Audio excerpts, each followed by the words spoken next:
ਸਾਹਿਬ ਜੀ।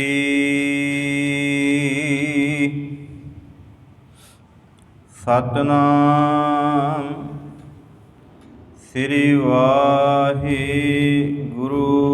ਸਾਹਿਬ ਜੀ। ਗੌੜੀ ਮਹੱਲਾ ਨੌਵਾਂ। ਨਰ ਅਚੇਤ ਪਾਪ ਤੇ ਡਰ ਰੇ, ਦੀਨ ਦਇਆਲ ਸਗਲ ਭੈ ਭੰਜਨ। ਸਰਨ ਤਾਹੇ ਤੁਮ ਪਰ ਰੇ, ਨਰ ਅਚੇਤ ਪਾਪ ਤੇ ਡਰ ਰੇ, ਦੀਨ ਦਇਆਲ ਸਗਲ ਭੈ ਭੰਜਨ। ਸਰਨ ਤਾਹੇ ਤੁਮ ਪਰ ਰੇ। ਰਹਾਉ। ਵੇਦ ਪੁਰਾਣ ਜਾਸ ਗੁਣ ਗਾਵਤ, ਤਾਕੋ ਨਾਮ ਹੀਐ ਮੋਹ ਧਰ ਰੇ। ਪਾਵਨ ਨਾਮ ਜਗਤ ਮੈਂ ਹਰਿ ਕੋ, ਸਿਮਰ ਸਿਮਰ ਕਸਮਲ ਸਭ ਹਰਿ ਰੇ। ਮਾਨਸ ਦੇਹ ਬਹੁਰ ਨਹਿ ਪਾਵੈ, ਕਛੂ ਉਪਾਉ ਮੁਕਤ ਕਾ ਕਰ ਰੇ। ਨਾਨਕ ਕਹਿਤ ਗਾਏ ਕਰੁਣਾ ਮੈਂ, ਭਵ ਸਾਗਰ ਕੈ ਪਾਰ ਉਤਰ ਰੇ। ਮਾਨਸ ਦੇਹ ਬਹੁਰ ਨਹਿ ਪਾਵੈ, ਕਛੂ ਉਪਾਉ ਮੁਕਤ ਕਾ ਕਰ ਰੇ। ਨਾਨਕ ਕਹਿਤ ਗਾਏ ਕਰੁਣਾ ਮੈਂ, ਭਵ ਸਾਗਰ ਕੈ ਪਾਰ ਉਤਰ ਰੇ। ਵਾਹਿਗੁਰੂ ਜੀ ਕਾ ਖਾਲਸਾ, ਵਾਹਿਗੁਰੂ ਜੀ ਕੀ ਫਤਿਹ। ਪਰਮ ਸਤਿਕਾਰਯੋਗ ਗੁਰੂ ਦੀ ਹਜ਼ੂਰੀ ਅੰਦਰ ਸੱਜ ਬੈਠੀ ਗੁਰੂ ਕੀ ਸਾਜੀ ਨਿਵਾਜੀ ਸਾਧ ਸੰਗਤ ਜੀਓ, ਬਹੁਤ ਹੀ ਵਡਭਾਗੇ ਹਾਂ ਜੋ ਨਿਤਾ ਪ੍ਰਤੀ ਗੁਰੂ ਦੀ ਗੋਦ ਵਿੱਚ ਬੈਠ ਕੇ ਕਥਾ ਵਿਚਾਰਾਂ ਸਰਵਣ ਕਰਦੇ ਹਾਂ। ਧੰਨ ਗੁਰੂ ਤੇਗ ਬਹਾਦਰ ਸਾਹਿਬ ਸੱਚੇ ਪਾਤਸ਼ਾਹ ਜੀ ਵੱਲੋਂ ਬਖਸ਼ਿਸ਼ ਕੀਤੀ ਹੋਈ ਬਾਣੀ, ਉਸ ਬਾਣੀ ਦੇ ਅੰਦਰੋਂ ਉਹਨਾਂ ਦੇ ਪਾਵਨ ਸ਼ਬਦਾਂ ਦੇ ਵਿਚਾਰ ਆਰੰਭ ਕੀਤੀ ਹੈ। ਇਹ ਕੁੱਲ 59 ਸ਼ਬਦ ਹਨ, ਜਿਨ੍ਹਾਂ ਵਿੱਚੋਂ ਅਸੀਂ ਸਭ ਤੋਂ ਪਹਿਲਾਂ ਗੌੜੀ ਰਾਗ ਦੇ ਅੰਦਰ ਜੋ 9 ਸ਼ਬਦ ਆਉਂਦੇ ਸਨ, ਉਹਨਾਂ ਦੇ ਵਿਚਾਰ ਆਰੰਭ ਕੀਤੀ ਸੀ। ਅੱਜ ਇਹ ਗੌੜੀ ਰਾਗ ਦਾ ਅਖੀਰਲਾ ਸ਼ਬਦ ਆਪ ਜੀ ਨੇ ਸਰਵਣ ਕੀਤਾ ਹੈ, ਭਾਵ 9ਵਾਂ ਸ਼ਬਦ। ਇਸ ਸ਼ਬਦ ਦੇ ਅੰਦਰ ਧੰਨ ਗੁਰੂ ਤੇਗ ਬਹਾਦਰ ਸਾਹਿਬ ਸੱਚੇ ਪਾਤਸ਼ਾਹ ਜੀ ਸਾਨੂੰ ਕਲਯੁਗੀ ਜੀਵਾਂ ਨੂੰ ਕੀ ਉਪਦੇਸ਼ ਕਰਦੇ ਹਨ, ਉਹ ਵਿਚਾਰਨ ਦਾ ਯਤਨ ਕਰਨਾ ਹੈ। ਗੁਰੂ ਅੱਗੇ ਅਰਜ਼ੋਈ ਕਰੀਏ, ਪਾਤਸ਼ਾਹ ਰਹਿਮਤ ਕਰੀ। ਹਮ ਅਗਿਆਨ ਅਲਪਮਤ ਥੋਰੀ, ਤੁਮ ਆਪਣ ਬਿਰਧ ਰਖਾਵੋ। ਆਪ ਰਹਿਮਤ ਕਰਕੇ ਆਪਣੀਆਂ ਵਿਚਾਰਾਂ ਆਪ ਕਰਵਾਉਣੀਆਂ। ਆਓ ਇਸੇ ਹੀ ਆਸ ਦੇ ਅੰਦਰ ਗੁਰੂ ਪਾਸੋਂ ਅਸੀਸ ਬਖਸ਼ਿਸ਼ ਪ੍ਰਾਪਤ ਕਰੀਏ, ਮਨੋਬਿਰਤੀਆਂ ਨੂੰ ਇਕਾਗਰ ਚਿੱਤ ਕਰੀਏ। ਸਾਰੀ ਸੰਗਤ ਰਸਨਾ ਤੋਂ ਉਚਾਰਨ ਕਰੋ ਜੀ, ਸਤਨਾਮ ਸ੍ਰੀ ਵਾਹਿਗੁਰੂ ਸਾਹਿਬ ਜੀ। ਉਚਾਰਨ ਕਰੋ ਜੀ, ਸਤਨਾਮ ਸ੍ਰੀ ਵਾਹਿਗੁਰੂ ਸਾਹਿਬ ਜੀ। ਗੌੜੀ ਮਹੱਲਾ ਨੌਵਾਂ। ਇਹ ਪਾਵਨ ਸ਼ਬਦ ਗੌੜੀ ਰਾਗ ਦੇ ਅੰਦਰ ਧੰਨ ਗੁਰੂ ਤੇਗ ਬਹਾਦਰ ਸਾਹਿਬ ਜੀ ਦਾ ਹੈ। ਤੇ ਸਤਿਗੁਰੂ ਜੀ ਬਖਸ਼ਿਸ਼ ਕਰਦੇ ਨੇ, ਨਰ ਅਚੇਤ ਪਾਪ ਤੇ ਡਰ ਰੇ, ਦੀਨ ਦਇਆਲ ਸਗਲ ਭੈ ਭੰਜਨ, ਸਰਨ ਤਾਹੇ ਤੁਮ ਪਰ ਰੇ। ਰਹਾਉ। ਇਹ ਸ਼ਬਦ ਦਾ ਰਹਾਉ ਵਾਲਾ ਪਦਾ ਹੈ। ਤੇ ਜਦੋਂ ਅਸੀਂ ਗੁਰਬਾਣੀ ਵਿਆਕਰਨ ਪੜ੍ਹਦੇ ਹਾਂ, ਸਾਡੇ ਇਤਿਹਾਸਕਾਰਾਂ ਨੇ ਇਹ ਜ਼ਿਕਰ ਕੀਤਾ ਕਿ ਜੋ ਸ਼ਬਦ ਦਾ ਕੇਂਦਰੀ ਭਾਵ ਹੈ ਉਹ ਰਹਾਉ ਵਾਲੇ ਪਦੇ ਅੰਦਰ ਜੁੜਿਆ ਹੁੰਦਾ। ਸੋ ਇਸ ਰਹਾਉ ਵਾਲੇ ਪਦੇ ਅੰਦਰ ਸਤਿਗੁਰੂ ਜੀ ਇਸ ਸ਼ਬਦ ਦਾ ਨਿਚੋੜ ਦੱਸਦੇ ਹੋਏ ਇਹ ਬਖਸ਼ਿਸ਼ ਕਰਦੇ ਨੇ, ਨਰ ਅਚੇਤ ਪਾਪ ਤੇ ਡਰ ਰੇ। ਇੱਥੇ ਵਿਦਵਾਨਾਂ ਦੀਆਂ ਦੋ ਰਾਏ ਨੇ। ਇੱਕ ਵਿਦਵਾਨ ਇਹ ਗੱਲ ਆਖਦੇ ਨੇ ਕਿ ਇਸ ਸ਼ਬਦ ਦਾ ਜਿਹੜਾ ਪਾਠ ਹੈ, ਨਰ ਅਚੇਤ ਪਾਪ ਤੇ ਡਰ ਰੇ। ਧਿਆਨ ਨਾਲ ਸਰਵਣ ਕਰਨਾ, ਕਿਉਂਕਿ ਅਸੀਂ ਕੁਝ ਲੈਣ ਵਾਸਤੇ ਆਏ ਹਾਂ।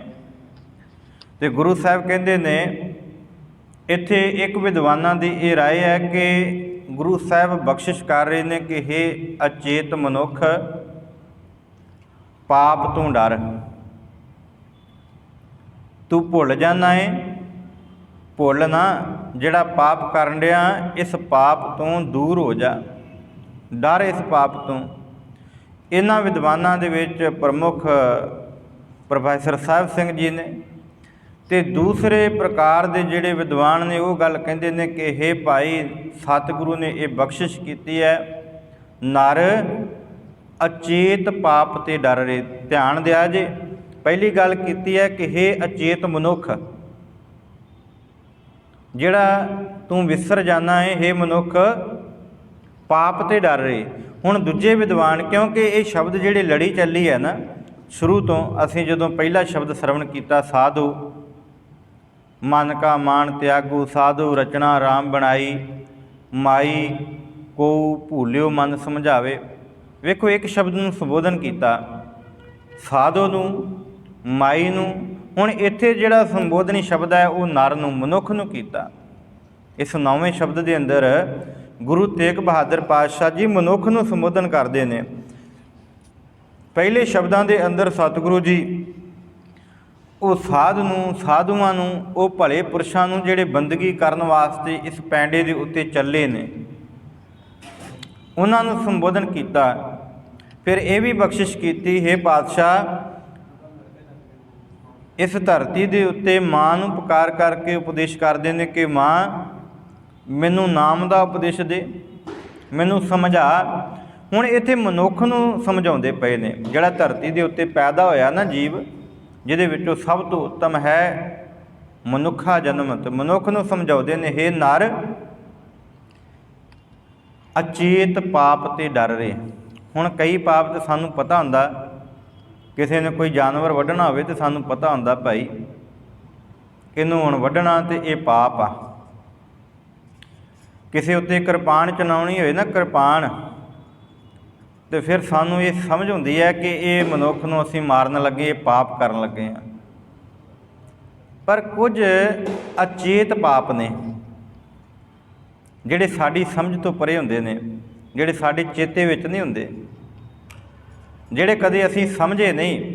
ਤੇ ਗੁਰੂ ਸਾਹਿਬ ਕਹਿੰਦੇ ਨੇ ਇਹ ਪਾਪ ਤੋਂ ਬਚ। ਪਾਪਾਂ ਦੀ ਗਿਣਤੀ ਕਈ ਪ੍ਰਕਾਰ ਦੀ ਹੈ। ਕੁਝ ਅਸੀਂ ਸੰਸਾਰ ਦੇ ਉੱਤੇ ਆਪਣੇ ਕਰਮ ਕਰਦੇ ਹਾਂ, ਕਰਮਾਂ ਦੇ ਨਾਲ ਇਹਦਾ ਸੰਬੰਧ ਹੈ। ਅਸੀਂ ਕਰਮ ਕਰਦੇ ਹਾਂ ਨਾ, ਖੇਤੀ ਕਰਨ ਵਾਲਾ ਖੇਤੀ ਫਸਲ ਨੂੰ ਉਗਾਉਣ ਵਾਸਤੇ ਧਰਤੀ ਨੂੰ ਪੁੱਟਦਾ, ਤੇ ਜਦੋਂ ਉਹ ਧਰਤੀ ਨੂੰ ਪੁੱਟਦਾ ਤੇ ਕਈ ਜੀਵਾਂ ਦੀ ਹੱਤਿਆ ਹੋ ਜਾਂਦੀ ਹੈ। ਫਿਰ ਜਦੋਂ ਅਸੀਂ ਖੇਤੀ ਨੂੰ ਵਾਹੁੰਦੇ ਹਾਂ, ਵਾਹੁਣ ਤੋਂ ਬਾਅਦ ਜਦੋਂ ਅਸੀਂ ਆਪਣੇ ਮਨ ਦੀ ਭਾਵਨਾ, ਆਪਣੇ ਮਨ ਦੀ ਚਤੁਰਾਈ ਦੇ ਨਾਲ ਆਪਣੇ ਗੁਆਂਢੀ ਦੀ ਵੱਟ ਵੱਢਦੇ ਹਾਂ ਨਾ, ਇਹ ਵੀ ਇੱਕ ਬੜਾ ਵੱਡਾ ਪਾਪ ਹੈ। ਗੁਰੂ ਸਾਹਿਬ ਨੇ ਬੜੇ ਪਾਪ ਦਰਸਾਏ ਨੇ ਗੁਰਬਾਣੀ ਦੇ ਅੰਦਰ। कि भलिया इस धरती दे उत्ते तू समझदा कि मैं चतुराइयां करके लोकां दीयां अखां दे विच घट्टा पा देवांगा, पर इस धरती दे उत्ते तू समझ लै चतुराई किने ना पाया। ये मन चंचला चतुराई किने ना पाया। ਉਹਨੂੰ कोई चतुराइयां दे नाल नहीं पा सकदा। धरती दे उत्ते जे कोई आखे कि मैं बड़ा सियाणा, तो गुरु साहब कहते ने सहस सियाणपां लख होए तां एक ना चले नाल। ये जिहड़ा पाप विहांजदा तू ये समझदा कि मैं बड़ा सियाणप वरत रहा, मैं बड़ियां चतुराइयां करदा। जदों इतिहास पढ़ते हैं ना आपां ते ऐसे पाप विहांजन वाले गुरु साहब ने फिर बाबर नूं जाबर कह दिता सी। धन गुरु नानक पातशाह जी कहते हे बाबर तू जाबर है। क्यों जाबर है? क्योंकि असल विच तू इस धरती दे उत्ते राज करना चाहुंदा, पर उस राज की आड़ हेठ तू इस धरती दे उत्ते पाप कमा रिहा। पाप गुरु साहब कहते ने पाप की जंज लै काबलों धाया, जोरी मंगै दान वेला लो। हे भाई काबल तो पाप की जंज लैके आया, कला आप ही नहीं आया। वो समझदा कि मेरा ये कर्म है, मैं राज भाग नूं हथियाउणा, राज भाग लैके राज करना।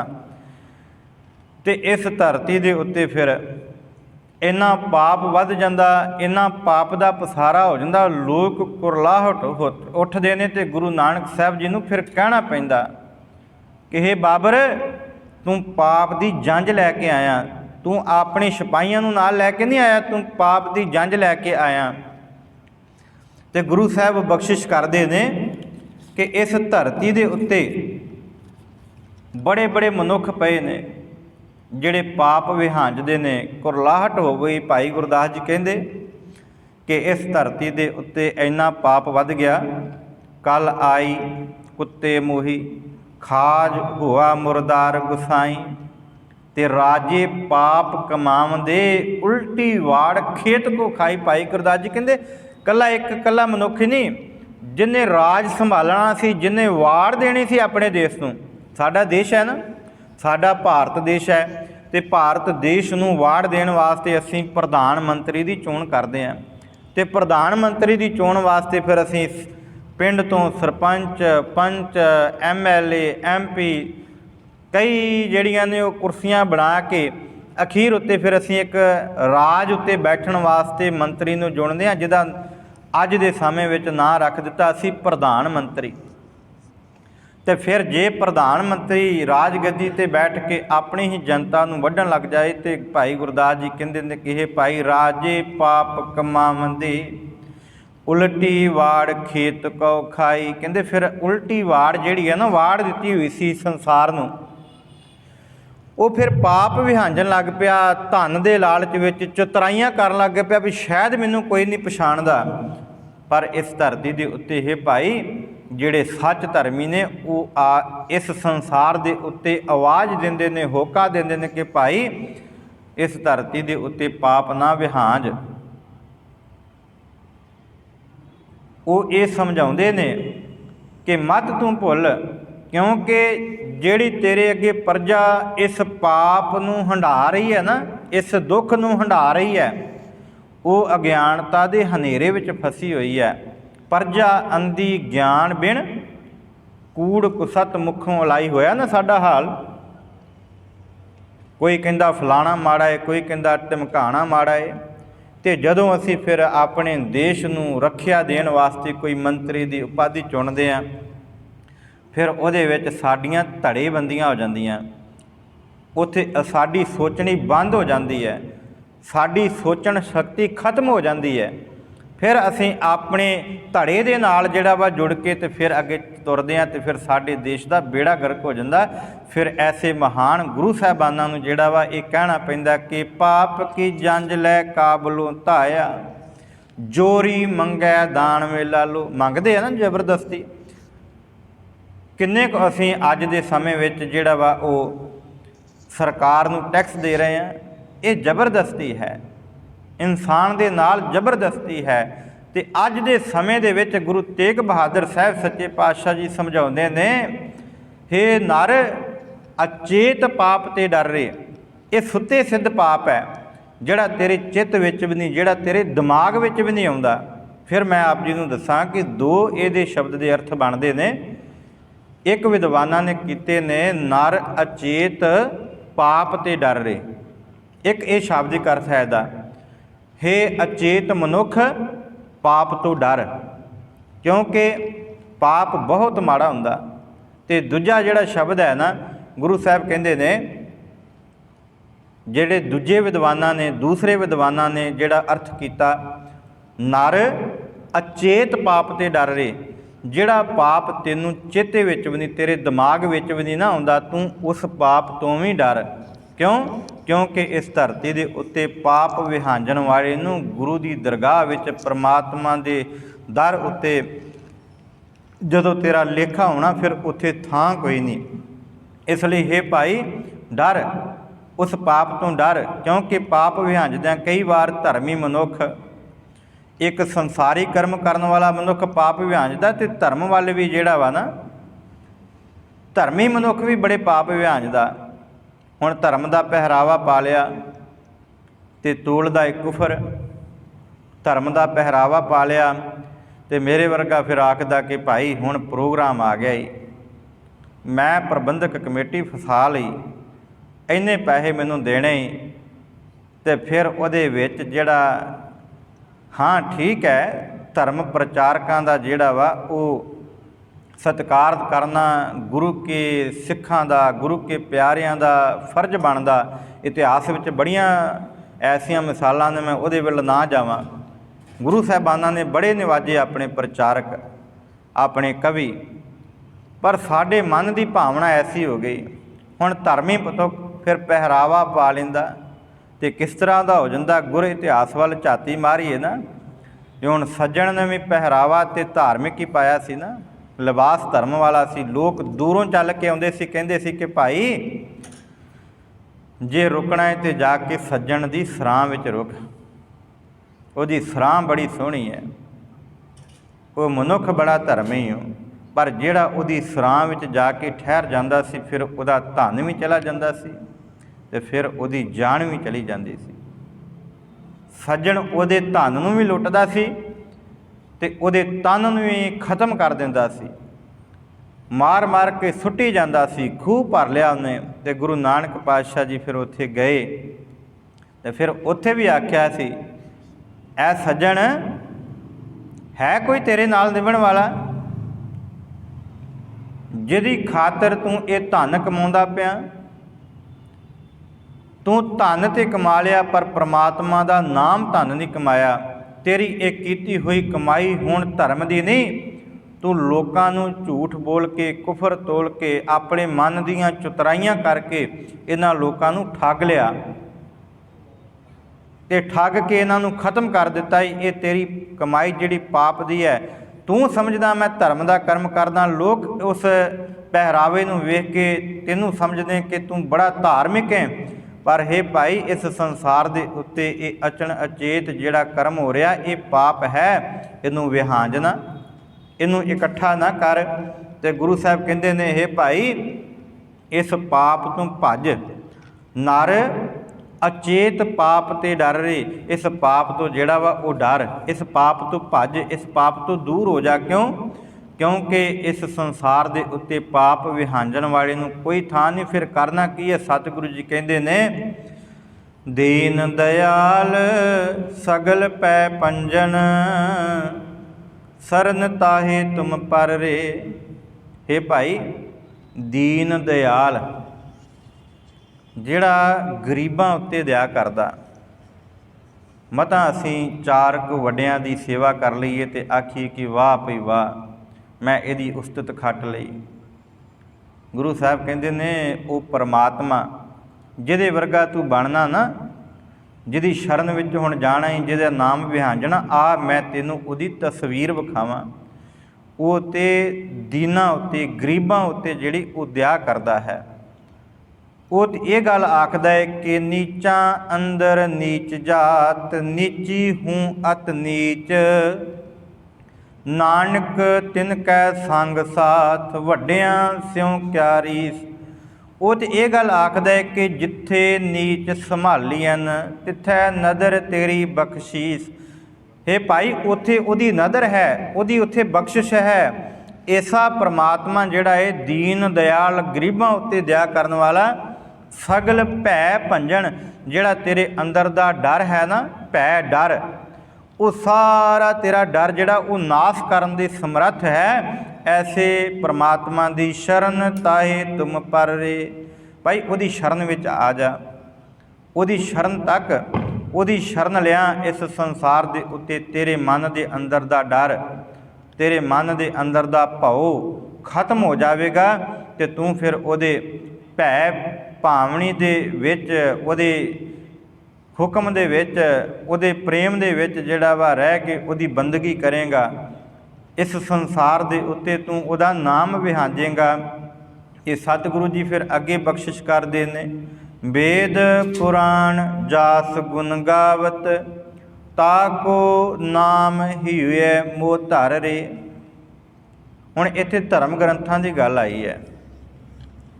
ਕਈ ਵਾਰ ਸਾਡੇ ਮੂੰਹ ਨਿਕਲ ਜਾਂਦਾ ਕਿ ਫਲਾਣੇ ਧਰਮ ਦਾ ਗ੍ਰੰਥ ਮਾੜਾ, ਸਾਡਾ ਉੱਤਮ ਹੈ। ਭਈ ਸਾਡਾ ਕਿੱਥੇ ਹੋਇਆ? ਅਸੀਂ ਕਦੀ ਮੰਨਿਆ ਹੀ ਨਹੀਂ। ਜਿਸ ਦਿਨ ਸਾਡਾ ਹੋਇਆ ਫਿਰ ਗੁਰੂ ਸਾਹਿਬ ਕਹਿੰਦੇ ਨੇ ਫਿਰ ਉਹਨੂੰ ਇਹ ਨਹੀਂ ਸਮਝ ਲੱਗੇਗੀ ਕਿ ਇਹ ਮੁਸਲਮਾਨ ਹੈ, ਇਹ ਈਸਾਈ ਹੈ, ਇਹ ਹਿੰਦੂ ਹੈ। ਫਿਰ ਉਹ ਇਹ ਆਖੇਗਾ ਸਬੈ ਕਟ ਰਾਮ ਬੋਲੇ। ਉਹ ਫਿਰ ਆਖੇਗਾ ਕਿ ਸਾਰੇ ਹਿਰਦੇ ਘਰਾਂ ਵਿੱਚ ਰਾਮ ਹੀ ਹੈ। ਹੁਣ ਗੁਰੂ ਸਾਹਿਬ ਨੇ ਤਾਂ ਇੱਥੇ ਸਿੱਧਾ ਸਪਸ਼ਟ ਕਰ ਦਿੱਤਾ। ਮੈਂ ਇਹ ਵੀ ਨਹੀਂ ਕਿ ਮੋਹਰ ਲਾ ਰਿਹਾ ਕਿਸੇ ਦੂਸਰੇ ਧਰਮ ਗ੍ਰੰਥ ਦੇ ਉੱਤੇ, ਕਿਉਂਕਿ ਕਈ ਥਾਵਾਂ ਦੇ ਉੱਤੇ ਗੁਰੂ ਸਾਹਿਬ ਨੇ ਕੁਝ ਧਰਮ ਗ੍ਰੰਥਾਂ ਨੂੰ ਜਿਹੜਾ ਵਾ ਉਹ ਚੈਲੰਜ ਵੀ ਕੀਤਾ। ਪਰ ਇੱਥੇ ਗੁਰੂ ਤੇਗ ਬਹਾਦਰ ਸਾਹਿਬ ਸੱਚੇ ਪਾਤਸ਼ਾਹ ਜੀ ਬਖਸ਼ਿਸ਼ ਕਰਦੇ ਨੇ, ਵੇਦ ਪੁਰਾਣ ਜਾਸ ਗੁਣ ਗਾਵਤ। ਇੱਕ ਵਿਦਵਾਨਾਂ ਨੇ, ਜਿਹੜੇ ਪਹਿਲੇ ਵਿਦਵਾਨਾਂ ਨੇ ਇਹ ਵਿਚਾਰ ਕੀਤੀ ਹੈ ਕਿ ਜਿਹੜੇ ਵੇਦ ਨੇ, 4 ਵੇਦ, 18 ਪੁਰਾਣ, ਇਹਨਾਂ ਦੇ ਅੰਦਰ ਜਿਹੜਾ ਜਸ ਹੈ ਨਾ ਪਰਮਾਤਮਾ ਦਾ, ਜਾਸ ਗੁਣ ਗਾਵਤ, ਉਹਦੇ ਗੁਣ ਜਿਹੜੇ ਨੇ ਉਹਨਾਂ ਨੂੰ ਗਾ। ਜਿਹੜੇ 4 ਵੇਦ ਨੇ, 18 ਸਿਮਰਤੀਆਂ ਨੇ, ਉਹਨਾਂ ਦੇ ਅੰਦਰ ਜਿਹੜਾ ਉੱਤਮ ਨਾਮ ਹੈ ਨਾ ਪਰਮਾਤਮਾ ਦਾ, ਉਹਨਾਂ ਨੂੰ ਗਾ। ਨਾ ਕਿ ਆਪਣੇ ਉੱਤੇ ਇਹ ਬੰਨ ਕਿ ਮੈਂ ਉੱਤਮ ਹੈ, ਮੈਂ ਬ੍ਰਾਹਮਣ ਹੈ, ਬਾਕੀ ਮੇਰੇ ਤੋਂ ਥੱਲੇ ਜਾਤੀਆਂ ਨੇ। ਗੁਰੂ ਸਾਹਿਬ ਨੇ ਇਹ ਸਮਝਾਇਆ। ਪਰ ਦੂਜੇ ਵਿਦਵਾਨ ਜਿਹੜੇ ਨੇ ਉਹ ਇਹ ਗੱਲ ਕਰਦੇ ਨੇ ਕਿ ਜਿਹੜੇ ਧਾਰਮਿਕ ਗ੍ਰੰਥ ਨੇ ਨਾ, ਜਿਹੜੇ ਧਰਮ ਨੂੰ ਦ੍ਰਿੜਾਉਂਦੇ ਨੇ, ਅਤੇ ਮੇਰੇ ਖਿਆਲ ਨਾਲ ਸਾਡੇ ਮੰਨਣ ਵਿੱਚ ਤਾਂ ਇਹੀ ਆਏਗਾ ਕਿ ਗੁਰੂ ਗ੍ਰੰਥ ਸਾਹਿਬ ਤੋਂ ਪਹਿਲਾਂ ਜਿੰਨੇ ਵੀ ਧਰਮ ਗ੍ਰੰਥ ਹੋਏ ਨੇ, ਜਿਨ੍ਹਾਂ ਦੇ ਅੰਦਰ ਸਭ ਤੋਂ ਉੱਤਮ ਨਾਮ ਪਰਮਾਤਮਾ ਦਾ ਨਾਮ ਹੈ, ਗੁਰੂ ਤੇਗ ਬਹਾਦਰ ਸਾਹਿਬ ਸੱਚੇ ਪਾਤਸ਼ਾਹ ਜੀ ਨੇ ਸੰਕੇਤ ਕੀਤਾ ਕਿ ਇਹ ਭਾਈ ਉੱਤਮ ਮੰਨੇ ਜਾਂਦੇ ਜਿਹੜੇ ਧਰਮ ਗ੍ਰੰਥ ਨੇ, ਉਹਨਾਂ ਦੇ ਵਿੱਚ ਜਿਹੜਾ ਪਰਮਾਤਮਾ ਦਾ ਨਾਮ ਹੈ ਨਾ, ਉਹਨੂੰ ਗਾ। ਗੁਣ ਗਾਵਤ ਤਾਕੈ ਨਾਮ, ਉਹਦੇ ਅੰਦਰ ਜਿਹੜਾ ਨਾਮ ਹੈ, ਹੀਐ ਮੋਹ ਧਰ ਰੇ, ਆਪਣੇ ਹਿਰਦੇ ਘਰ ਦੇ ਵਿੱਚ ਉਹਨੂੰ ਟਿਕਾ ਲੈ। ਕਿਉਂਕਿ ਤੇਰੇ ਹਿਰਦੇ ਘਰ ਵਿੱਚ ਜਦੋਂ ਪਰਮਾਤਮਾ ਦਾ ਨਾਮ ਵਸੇਗਾ ਨਾ, ਫਿਰ ਤੇਰੇ ਹਿਰਦੇ ਘਰ ਦੇ ਵਿੱਚੋਂ ਪਾਪ ਦੀ ਬੋ ਨਹੀਂ ਆਏਗੀ। ਫਿਰ ਤੂੰ ਪਾਪ ਵਿਹਾਂਜਣ ਵਾਸਤੇ ਨਹੀਂ ਆਏਗਾ। ਫਿਰ ਤਾਂ ਮਹਾਰਾਜਾ ਰਣਜੀਤ ਸਿੰਘ ਵੰਗਾ, ਫਿਰ ਕਿਸੇ ਦੇ ਨਾਲ ਕੋਈ ਮੇਰ ਨਹੀਂ, ਕਿਸੇ ਦੇ ਨਾਲ ਕੋਈ ਤੇਰ ਨਹੀਂ। ਫਿਰ ਤਾਂ ਇਸ ਸੰਸਾਰ ਦੇ ਉੱਤੇ ਸਾਰਿਆਂ ਦੇ ਨਾਲ ਇੱਕੋ ਜਿਹਾ ਵਿਵਹਾਰ ਹੋਵੇਗਾ। ਸਾਰੇ ਉਹਦੇ ਰਾਜ ਵਿੱਚ ਜਿਹੜੇ ਖੁਸ਼ ਰਹਿਣਗੇ। ਗੁਰੂ ਸਾਹਿਬ ਕਹਿੰਦੇ ਨੇ ਆਪਣੇ ਅੰਦਰ, ਹੇ ਭਾਈ ਪਰਮਾਤਮਾ ਦਾ ਨਾਮ ਸਿਮਰ, ਪਾਵਨ ਨਾਮ ਜਗਤ ਮੈਂ ਹਰ ਕੋ, ਸਿਮਰ ਸਿਮਰ ਕਸਮਲ ਸਭ ਹਰ ਰੇ। ਕਹਿੰਦੇ ਇਸ ਧਰਤੀ ਦੇ ਉੱਤੇ ਜਿਹੜਾ ਵਾ ਉਹ ਪਰਮਾਤਮਾ ਦਾ ਨਾਮ ਹੀ ਪਵਿੱਤਰ ਹੈ, ਕੇਵਲ ਪਰਮਾਤਮਾ ਦਾ ਨਾਮ, ਹੋਰ ਕਿਸੇ ਦਾ ਨਾਮ ਨਹੀਂ। ਕਿਸੇ ਦਾ ਕੋਈ ਨਾਮ ਹੋਵੇ ਉੱਚਾ, ਤੇ ਭਾਈ ਕਿਸੇ ਨੇ ਕਮਾਈ ਕਰਕੇ ਆਪਣਾ ਨਾਮ ਖੱਟਿਆ ਹੋਵੇ, ਤੇ ਗੁਰੂ ਸਾਹਿਬ ਕਹਿੰਦੇ ਨੇ ਕਿ ਬੜੇ ਬੜੇ ਵੱਡੇ ਲੋਕ ਆਏ ਨੇ, ਬੜੇ ਬੜੇ ਉੱਚੀਆਂ ਇਮਾਰਤਾਂ ਵਾਲੇ ਰਾਜੇ ਮਹਾਰਾਜੇ ਇਸ ਧਰਤੀ 'ਤੇ ਪੈਦਾ ਹੋਏ, ਜਿਨ੍ਹਾਂ ਨੇ ਆਪਣਾ ਨਾਮ ਤੇ ਕਮਾ ਲਿਆ। ਲੋਕ ਉਹਨਾਂ ਦਾ ਨਾਮ ਵਡਿਆ ਕੇ ਕਹਿੰਦੇ ਨੇ ਕਿ ਫਲਾਣਾ ਭਾਈ ਇੰਨੇ ਪੈਸਿਆਂ ਦਾ, ਇੰਨੇ ਧਨ ਦਾ ਮਾਲਕ ਹੈ। ਗੁਰੂ ਸਾਹਿਬ ਕਹਿੰਦੇ ਨੇ ਕਿ ਜਿੰਨਾ ਮਰਜ਼ੀ ਕੋਈ ਕਹਿ ਰਹੇ, ਜਿਸ ਦਿਨ ਤੂੰ ਅੱਖਾਂ ਮੀਟ ਲਈਆਂ ਨਾ, ਤੇ ਉਸ ਦਿਨ ਫਿਰ ਤੇਰੀ ਖਾਕ ਨੂੰ ਕਿਸੇ ਨੇ ਹੱਥ ਨਹੀਂ ਲਾਉਣਾ, ਇਹ ਉੱਡ ਜਾਣੀ ਹੈ। ਇੱਥੇ ਰਹਿਣਾ ਕੁਝ ਨਹੀਂ, ਤੇਰੀਆਂ 4 ਹੱਡੀਆਂ ਜਿਹੜੀਆਂ ਬਚਣੀਆਂ ਨਾ, ਉਹ ਤੋਂ ਵੀ ਡਰਦਿਆਂ ਡਰਦਿਆਂ ਪੋਟਲੀ ਦੇ ਵਿੱਚ ਬੰਨ੍ਹ ਕੇ ਤੇ ਨਦੀ ਦੇ ਵਿੱਚ ਰੋੜ ਆਉਣੀਆਂ, ਧਰਤੀ ਦੇ ਵਿੱਚ ਦੱਬ ਦੇਣੀਆਂ, ਤੇਰਾ ਨਾਮ ਨਹੀਂ ਰਹਿਣਾ। ਐਵੇਂ ਅਹੰਕਾਰ ਨਾ ਕਰ, ਨਾਮ ਰਹਿਣਾ ਤੇ ਗੁਰੂ ਸਾਹਿਬ ਕਹਿੰਦੇ ਨੇ ਕੇਵਲ ਪਰਮਾਤਮਾ ਦਾ। ਜਾਂ ਫਿਰ ਇੱਕ ਗੱਲ ਹੋਰ ਹੈ, ਗੁਰੂ ਸਾਹਿਬ ਕਹਿੰਦੇ ਨੇ ਨਾਮ ਰਹਿਓ ਸਾਧੂ ਰਹਿਓ, ਰਹਿਓ ਗੁਣ ਗੋਬਿੰਦ। ਇਹ 3 ਚੀਜ਼ਾਂ ਹੀ ਰਹਿਣੀਆਂ ਨੇ। ਤੇ ਗੁਰੂ ਤੇਗ ਬਹਾਦਰ ਸਾਹਿਬ ਕਹਿੰਦੇ ਨੇ ਐਸੇ ਪਾਵਨ ਨਾਮ ਨੂੰ ਸਿਮਰ, ਪਾਵਨ ਨਾਮ ਜਗਤ ਮੈਂ ਹਰ ਕੂ, ਹਰੀ ਦਾ ਪਵਿੱਤਰ ਨਾਮ ਹੈ। ਸਿਮਰ ਸਿਮਰ, ਉਹਦਾ ਸਿਮਰਨ ਕਰ, ਬਾਰ-ਬਾਰ ਸਿਮਰਨ ਕਰ, ਕਿਉਂਕਿ ਕਸਮਲ ਸਭ ਹਰ ਰੇ। ਕਸਮਲ ਕਹਿੰਦੇ ਨੇ ਪਾਪ ਨੂੰ, ਜਿਹੜੇ ਤੇਰੇ ਤਨ ਦੇ ਉੱਤੇ, ਤੇਰੇ ਮਨ ਦੇ ਉੱਤੇ ਵਿਕਾਰਾਂ ਰੂਪੀ ਪਾਪ ਚੜ੍ਹੇ ਹੋਏ ਆ ਨਾ, ਜਿਹੜੇ ਤੂੰ ਵਿਹਾਂਜਦਾ ਏ, ਇਹ ਫਿਰ ਜਿਹੜੇ ਪਾਪ ਨੇ ਉਹ ਖਤਮ ਹੋ ਜਾਣਗੇ। ਉਹ ਪਰਮਾਤਮਾ ਉਹਨਾਂ ਪਾਪਾਂ ਨੂੰ ਹਾਰ ਲੈਂਦਾ ਹੈ। ਮਾਨਸ ਦੇਹ ਬਹੁਰ ਨਾ ਪਾਵੈ, ਕਛੂ ਉਪਾਉ ਮੁਕਤ ਕਾ ਕਰ ਰੇ। ਕਹਿੰਦੇ ਇਸ ਧਰਤੀ ਦੇ ਉੱਤੇ ਇਹ ਜਿਹੜਾ ਮਨੁੱਖਾ ਜਨਮ ਮਿਲਿਆ ਨਾ, ਇਹ ਜਿਹੜੀ ਦੁਰਲੱਭ ਦੇਹ ਮਿਲੀ ਹੈ ਤੈਨੂੰ, ਇਹ ਬਾਰ-ਬਾਰ ਨਹੀਂ ਆਉਣੀ। ਮਾਨਸ ਦੇਹ ਬਹੁਰ ਨਾ ਪਾਵੈ, ਇਹ ਨਾ ਸਮਝ ਕਿ ਮੈਂ ਹੁਣ ਮਰ ਗਿਆ ਤੇ ਅਗਲੀ ਵਾਰ ਨੂੰ ਫਿਰ ਇਹ ਸਰੀਰ ਮਿਲ ਜਾਏਗਾ। 84 ਲੱਖ ਜੂਨਾਂ ਭੁਗਤਣੀਆਂ ਪੈਣੀਆਂ। ਜੇ ਤੈਨੂੰ ਪ੍ਰਮਾਤਮਾ ਨੇ ਇਹ ਮਨੁੱਖਾ ਜਨਮ ਦਿੱਤਾ ਹੈ ਤੇ ਇਸ ਮਨੁੱਖਾ ਜਨਮ ਦੇ ਵਿੱਚ ਰਹਿ ਕੇ ਕੋਈ ਉਪਾਅ ਕਰ, ਕੋਈ ਹੀਲਾ ਕਰ। ਕਿਹੜਾ ਹੀਲਾ, ਕਿਹੜਾ ਉਪਾਅ ਕਰਨਾ? ਮੁਕਤ ਕਾ। ਇਸ ਧਰਤੀ ਦੇ ਉੱਤੇ ਆਇਆ ਏ ਤੇ ਮੁਕਤੀ ਦਾ ਪਦ ਜਿਹੜਾ ਉਹ ਪ੍ਰਾਪਤ ਕਰ। ਤੇ ਉਹ ਤਾਂ ਹੀ ਪ੍ਰਾਪਤ ਹੋਵੇਗਾ ਜੇ ਪਰਮਾਤਮਾ ਦੇ ਨਾਮ ਦੇ ਵਿੱਚ ਲਿਵ ਲਾਏਗਾ, ਸਿਮਰਨ ਕਰੇਗਾ, ਆਪਣੇ ਅੰਦਰੋਂ ਮੈਂ ਮੇਰੀ ਦਾ ਅਹੰਕਾਰ ਖਤਮ ਕਰ ਦੇਵੇਂਗਾ, ਤੇ ਫਿਰ ਸਾਰਿਆਂ ਦੇ ਉੱਤੇ ਇੱਕ ਨਿਗਾਹ ਦੇ ਨਾਲ, ਦਇਆ ਦੀ ਨਿਗਾਹ ਦੇ ਨਾਲ ਤੱਕੇਗਾ। ਤੇ ਗੁਰੂ ਸਾਹਿਬ ਕਹਿੰਦੇ ਨੇ ਐਸਾ ਉਪਾਅ ਕਰ, ਕਿਉਂਕਿ ਇਸ ਸੰਸਾਰ ਦੇ ਉੱਤੇ ਤੇਰਾ ਇੱਕ ਦਿਨ ਨਾਮ ਵੀ ਖਤਮ ਹੋ ਜਾਣਾ, ਪਰ ਉਸ ਪਰਮਾਤਮਾ ਦਾ ਨਾਮ ਸਦਾ ਅਟਲ ਹੈ। ਆਦ ਸੱਚ ਜੁਗਾਦ ਸੱਚ ਹੈ ਭੀ ਸੱਚ, ਨਾਨਕ ਹੋਸੀ ਭੀ ਸੱਚ। ਉਹ ਆਉਣ ਵਾਲੇ ਸਮੇਂ 'ਚ ਵੀ ਉਹਦਾ ਨਾਮ ਸੱਚਾ ਰਹਿਣਾ, ਉਹਨੂੰ ਸਿਮਰ। ਤੇ ਅਖੀਰ ਵਿੱਚ ਸਤਿਗੁਰੂ ਜੀ ਬਖਸ਼ਿਸ਼ ਕਰਦੇ ਨੇ, ਨਾਨਕ ਕਹਿਤ ਗਾਏ ਕਰੁਣਾ ਮੈਂ, ਭਾਵ ਸਾਗਰ ਕੈ ਪਾਰ ਉਤਰ ਰੇ। ਗੁਰੂ ਸਾਹਿਬ ਕਹਿੰਦੇ ਨੇ, ਧੰਨ ਗੁਰੂ ਤੇਗ ਬਹਾਦਰ ਸਾਹਿਬ ਸੱਚੇ ਪਾਤਸ਼ਾਹ ਜੀ ਕਹਿ ਰਹੇ ਨੇ ਕਿ ਆਪਣੀ ਰਸਨਾ ਦੇ ਨਾਲ ਕਰੁਣਾ ਮੈਂ, ਜਿਹੜਾ ਇਸ ਧਰਤੀ ਦਾ ਮਾਲਕ ਪੈਦਾ ਕਰਨ ਵਾਲਾ ਹੈ ਨਾ, ਉਹਨੂੰ ਗਾਏ ਕਰੁਣਾ ਮੈਂ। ਕਿਉਂ ਗਾ? ਭਾਵ ਸਾਗਰ ਕਹਿ, ਜੇ ਉਹਨੂੰ ਤੂੰ ਗਾ ਲਏਗਾ ਤੇ ਇਸ ਭਾਵ ਸਾਗਰ ਦੇ ਵਿੱਚੋਂ, ਸੰਸਾਰ ਰੂਪੀ ਸਮੁੰਦਰ ਦੇ ਵਿੱਚੋਂ ਪਾਰ ਉਤਰ ਰੇ, ਫਿਰ ਤੂੰ ਪਾਰ ਚਲਾ ਜਾਏਗਾ, ਲੰਘ ਜਾਏਗਾ ਇਸ ਸੰਸਾਰ ਦੇ ਵਿੱਚੋਂ। ਫਿਰ ਤੇਰਾ ਜਨਮ ਮਰਨ ਦਾ ਗੇੜ ਜਿਹੜਾ ਵਾ ਉਹ ਖਤਮ ਹੋ ਜਾਵੇਗਾ। ਜਿਹੜਾ ਜਨਮ ਜਮਾਂਤਰਾਂ ਦਾ ਗੇੜ ਸੀ ਨਾ, ਕਈ ਜਨਮਾਂ ਦੇ ਵਿੱਚੋਂ ਨਿਕਲਦਾ ਨਿਕਾਉਂਦਾ ਤੂੰ ਬਾਹਰ ਆਇਆ, ਇਸ ਧਰਤੀ ਦੇ ਉੱਤੇ ਮਨੁੱਖਾ ਦੇਹ ਪ੍ਰਾਪਤ ਕੀਤੀ ਹੈ, ਫਿਰ ਉਹ ਜਿਹੜਾ ਜਨਮ ਜਮਾਂਤਰਾਂ ਦਾ ਗੇੜ ਹੈ ਉਹ ਖਤਮ ਹੋ ਜਾਵੇਗਾ। ਇਸ ਸੰਸਾਰ ਦੇ ਉੱਤੇ ਨਾਮ ਵਿਹਾਂਜਦਾ ਹੋਇਆ ਇਸ ਧਰਤੀ ਤੋਂ ਪਾਰ ਚਲਾ ਜਾਏਗਾ। ਸੋ ਗੁਰੂ ਤੇਗ ਬਹਾਦਰ ਸਾਹਿਬ ਸੱਚੇ ਪਾਤਸ਼ਾਹ ਜੀ ਨੇ ਇਸ ਗੌੜੀ ਰਾਗ ਦੇ ਅਖੀਰਲੇ ਸ਼ਬਦ ਦੇ ਅੰਦਰ ਇਹ ਬਖਸ਼ਿਸ਼ ਕੀਤੀ ਹੈ ਕਿ ਜਿਹੜੇ ਪਾਪ ਵਿਹਾਂਜਦਾ, ਇਹਨਾਂ ਪਾਪਾਂ ਤੋਂ ਦੂਰ ਰਹਿ। ਤੇ ਜਿਹੜੇ ਉਹ ਪਾਪ ਨੇ ਜਿਹੜੇ ਤੇਰੇ ਚੇਤੇ ਵਿੱਚ ਨਹੀਂ, ਨਰ ਅਚੇਤ ਪਾਪ। ਮੈਂ ਦੂਜਾ ਅਰਥ ਕੀਤਾ ਤੇ ਅਰਥ ਵੀ ਇਹੀ ਬਣਦਾ, ਕਿਉਂਕਿ ਆਪ ਸਭ ਸੰਗਤਾਂ ਆਈਆਂ ਜੇ। ਜਿਹੜਾ ਸ਼ੁਰੂ ਤੋਂ ਗੌੜੀ ਰਾਗ ਤੋਂ ਇਹ ਸ਼ਬਦ ਆਰੰਭ ਹੋਇਆ ਨਾ, ਸਾਧੂ ਮਨ ਕਾ ਮਾਨ ਤਿਆਗੂ, ਸਾਧੂ ਰਚਨਾ ਰਾਮ ਬਣਾਈ, ਮਾਈ ਕੋ ਭੂਲਿਓ ਮਨ ਸਮਝਾਵੇ। ਜਿਹੜਾ ਸੰਬੋਧਨੀ ਸ਼ਬਦ ਹੈ ਉਹ ਇੱਕ ਹੀ ਆਇਆ ਹੈ, ਤੇ ਉਹਨੂੰ ਲੜੀਵਾਰ ਅਸੀਂ ਜਦੋਂ ਤੱਕਦੇ ਹਾਂ ਤੇ ਫਿਰ ਇੱਥੇ ਜਿਹੜਾ ਸੰਬੋਧਨੀ ਸ਼ਬਦ ਹੈ ਉਹ ਨਰ ਹੈ। ਨਰ ਨੂੰ ਸੰਬੋਧਨ ਹੋ ਕੇ, ਮਨੁੱਖ ਨੂੰ ਸੰਬੋਧਨ ਹੋ ਕੇ ਆਖਿਆ ਕਿ ਜਿਹੜਾ ਤੇਰੇ ਮਨ ਦੇ ਅੰਦਰ ਚੇਤੇ ਵੀ ਨਹੀਂ ਆ ਪਾਪ, ਉਸ ਪਾਪ ਕਰਨ ਤੋਂ ਵੀ ਡਰ, क्योंकि इस धरती ਦੇ ਉੱਤੇ पाप सब तो माड़ा है। पाप ਦੇ ਨਾਲ इस जिंदगी ਦੇ ਵਿੱਚ भी नरक भोगेगा ਤੇ ਅੱਗੇ ਜਿਹੜੀਆਂ ਜੂਨਾਂ ਮਿਲਦੀਆਂ ਉਹਦੇ ਵਿੱਚ ਵੀ ਨਰਕ ਹੀ ਭੋਗੇਗਾ। ਸਤਿਗੁਰੂ ਜੀ ਕਹਿੰਦੇ ਨੇ ਇਸ ਪਾਪ ਨੂੰ ਛੱਡ ਪਰਮਾਤਮਾ ਦਾ ਸਿਮਰਨ ਕਰ। ਸਿਮਰਨ ਕਰਕੇ ਇਸ ਜੀਵਨ ਦੇ ਵਿੱਚੋਂ ਉੱਤਮ ਪਦਵੀ ਪਾ ਕੇ ਆਤਮਾ ਆਪਣੀ ਨੂੰ ਪਰਮਾਤਮਾ ਵਿੱਚ ਲੀਨ ਕਰ ਲੈ।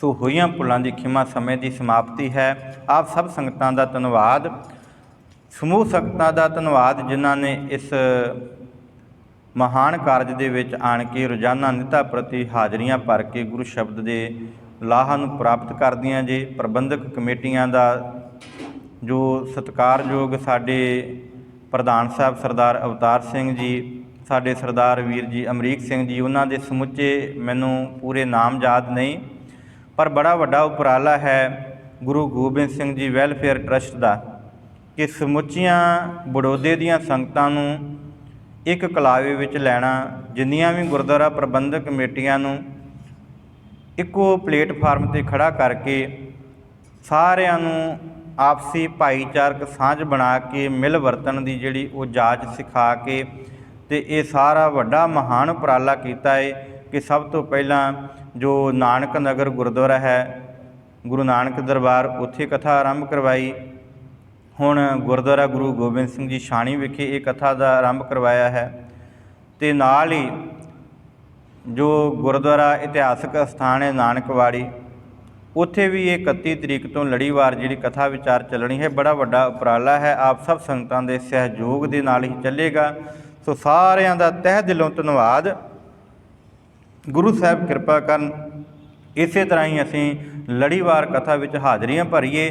ਜੋ ਲਾਈਵ ਫੇਸਬੁੱਕ ਹੈ, ਗੁਰਦੁਆਰਾ ਸਾਹਿਬ ਦਾ ਪੇਜ ਗੁਰਦੁਆਰਾ ਗੁਰੂ ਗੋਬਿੰਦ ਸਿੰਘ ਜੀ ਛਾਣੀ ਜਾਂ ਆਪ ਜੀ ਦੇ ਫੇਸਬੁੱਕ ਦੇ ਥੱਲੇ ਆ ਰਿਹਾ ਹੈ facebook.com/ਗੁਰਦੁਆਰਾ ਛਾਣੀ, ਇਹਨੂੰ ਅਸੀਂ ਭਰ ਲਵਾਂਗੇ ਅਤੇ ਸਾਡੇ ਫੇਸਬੁੱਕ ਉੱਤੇ ਵੀ ਇਹ ਜਿਹੜੀ ਆ ਲੜੀਵਾਰ ਕਥਾ ਚੱਲੇਗੀ। ਸੋ ਬੇਨਤੀ ਹੈ ਸੰਗਤਾਂ ਨੂੰ ਕਿ ਜੇ ਅਸੀਂ ਗੁਰੂ ਘਰ ਵਿੱਚ ਹਾਜ਼ਰੀ ਨਹੀਂ ਵੀ ਲਵਾ ਸਕਦੇ ਤੇ ਅਸੀਂ ਜ਼ਰੂਰ ਆਪਣੇ ਘਰਾਂ ਵਿੱਚ ਸਰਵਣ ਕਰੀਏ। ਜੇ ਸਮਾਂ ਮਿਲੇ, ਲਾਈਵ ਵੀ ਨਹੀਂ ਸੁਣ ਸਕਦੇ ਤੇ ਇਸੇ ਫੇਸਬੁੱਕ ਪੇਜ ਨੂੰ ਜਿਹੜਾ ਓਪਨ ਕਰਕੇ ਤੇ ਜਦੋਂ ਮਰਜ਼ੀ ਤੁਸੀਂ ਇਹ ਕਥਾ ਜਿਹੜੀ ਆ ਉਹ ਸਰਵਣ ਕਰਕੇ ਲਾਹਾ ਪ੍ਰਾਪਤ ਕਰ ਸਕਦੇ ਜੇ। ਸੋ ਸਾਰੀ ਸੰਗਤ ਦਾ ਤਹਿ ਦਿਲੋਂ ਧੰਨਵਾਦ। ਅੰਤ ਆਓ ਗੁਰਫਤਿਹ ਦੇ ਨਾਲ ਸਾਂਝ ਬਣਾਈਏ। ਹੋਈਆਂ ਭੁੱਲਾਂ ਦੀ ਖਿਮਾ ਗੁਰੂ ਸਾਹਿਬ ਕਿਰਪਾ ਕਰਨ ਇਸੇ ਤਰ੍ਹਾਂ ਸਾਡੇ ਵਿੱਚ ਪਿਆਰ ਤੇ ਇਤਫਾਕ ਬਣਾਈ ਰੱਖਣ। ਗੱਜ ਕੇ ਆਖੋ ਵਾਹਿਗੁਰੂ ਜੀ ਕਾ ਖਾਲਸਾ, ਵਾਹਿਗੁਰੂ ਜੀ ਕੀ ਫਤਿਹ।